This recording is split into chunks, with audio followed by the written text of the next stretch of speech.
Effective presentation skills ये topic है ये भी हमारा। तो a presentation is a means of communication which can be adapted to various speaking situations such as talking to a group, addressing a meeting और briefing a team. अच्छा, इसमें एक लफ्ज इस्तेमाल हुआ है अडेप्टेड।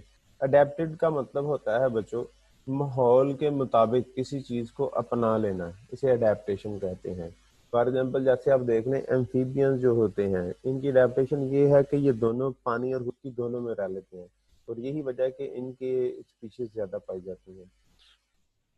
सबसे पहले प्लान करें, प्रिपेयर करें, प्रैक्टिस करें और प्रेजेंट करें। सिंपल। तो प्लान करें, फिर प्रिपेयर करें, उसको प्रैक्टिस करें और प्रेजेंट करें। जैसे आपने कोई स्पीच करनी होती है,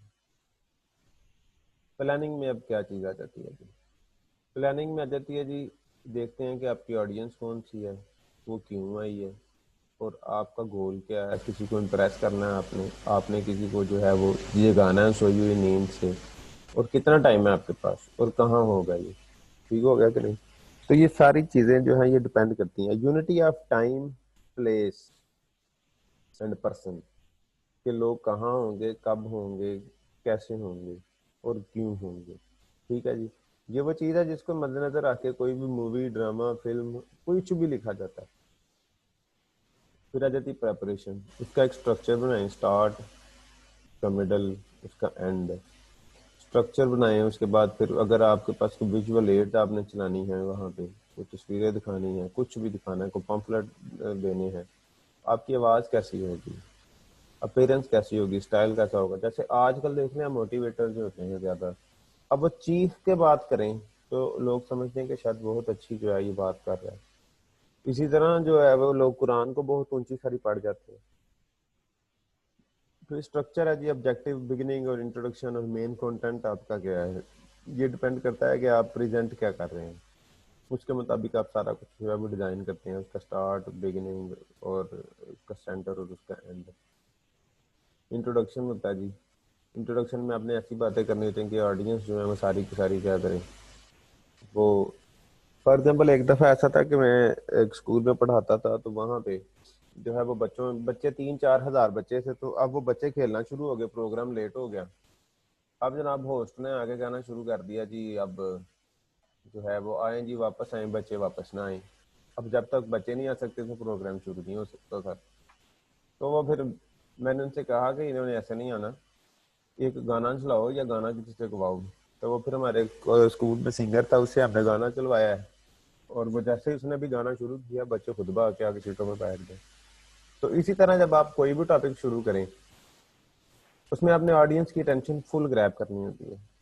फिर आपने अपने कंटेंट को, जो मेन थीम है जनाब, उसको बताना होता है, और फिर समरी और आपका की मैसेज वगैरह आ जाता है। और यही बेस्ट तरीका होता है, मेक इट शॉर्ट। क्योंकि आजकल जो दुनिया है, लोगों के पास टाइम नहीं है। आजकल एक नई चीज चल रही है कि अगर आपने कोई बुक भी लिखी है तो आपने 5 मिनट के अंदर वो पूरी की पूरी जो बुक है वो उसको प्रेजेंट करना है। आगे देखें जी, प्रॉम्प्ट आपका क्या है जी? छोटे छोटे जो आपके हाथ में जो है वो, जैसे आप होस्ट ने नहीं वो पकड़े होते छोटे छोटे की पॉइंट्स और क्वेश्चंस, वो सारे आपके पास होने चाहिए। विजुअल एड्स अगर आपके पास हैं तो वो भी होनी चाहिए। और जो भी है ये बिल्कुल सादा होनी चाहिए, बहुत ज़्यादा कुछ नहीं भर देना आपने एक ही स्लाइड में। और लाउड और क्लियर वॉइस होनी चाहिए। और अल्फाज के लिहाज से आपकी पिच और वॉल्यूम, वॉल्यूम कहते हैं कि जितना ऊंचा होगा। पिच कहते हैं आवाज़ की बारीकी और मोटाई। ठीक है जी। ओवर एम्फोसिस, एम्फोसिस कहते हैं जोर देना। ओवर एम्फोसिस किसी चीज़ के ऊपर बहुत ज़्यादा जोर नहीं देना। ठीक है जी, क्योंकि वो फिर बोर हो जाता है। अपेरेंस, आपकी अपेरेंस कैसी होनी चाहिए? डार्क कलर होने चाहिए, रेड एज बिजनेस लाइक। ठीक है, अगर आप बिजनेसमैन है तो फिर ये रेड एंड वाइट और ये ब्लैक एंड वाइट कलर आपका होता है। उसके अलावा आप कुछ भी कंफर्टेबल शूज और ये सारा कुछ आप पहन सकते हैं, लेकिन कॉन्फिडेंट लुक होनी चाहिए और अच्छे कपड़े होने चाहिए। प्रोफेशनल ड्रेस कोड जो भी आपका है, आप चाहें तो ये भी हो सकता है।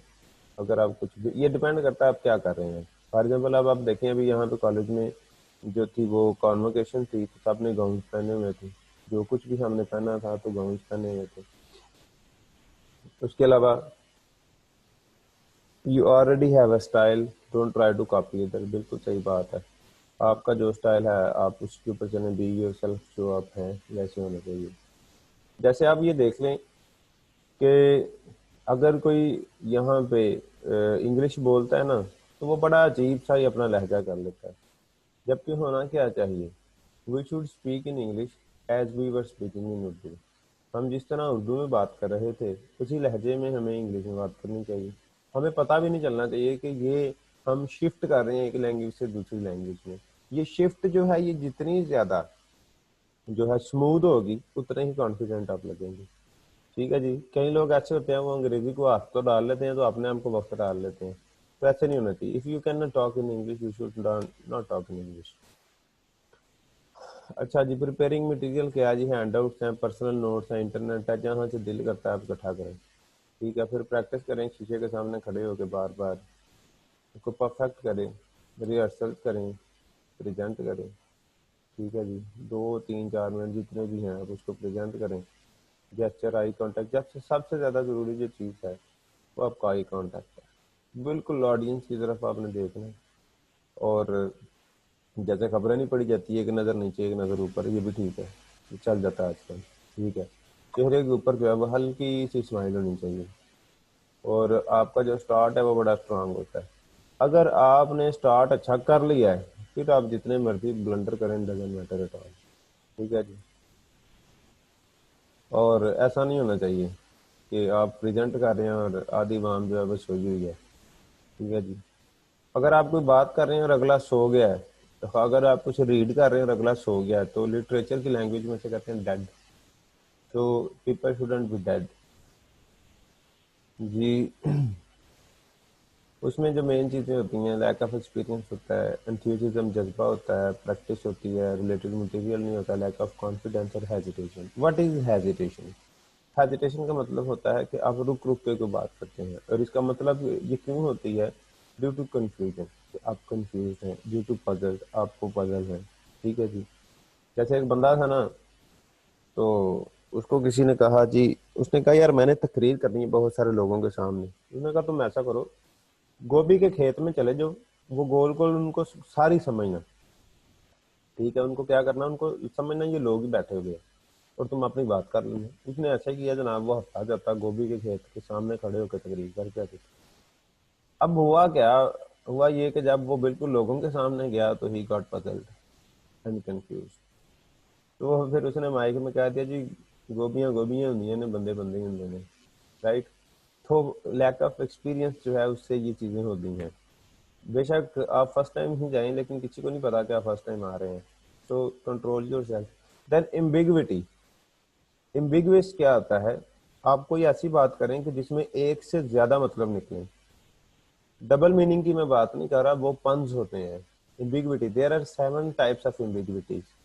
एम्बिग्विटी क्या है कि आपने कोई जुमला कह दिया है, कोई लफ्ज कह दिया है, उसका वहां पे एक से ज्यादा मतलब बन रहे हैं, तो वो फिर जो है वो फिर ऑडियंस जो है उस चीज के अंदर इंटरेस्ट नहीं लेती।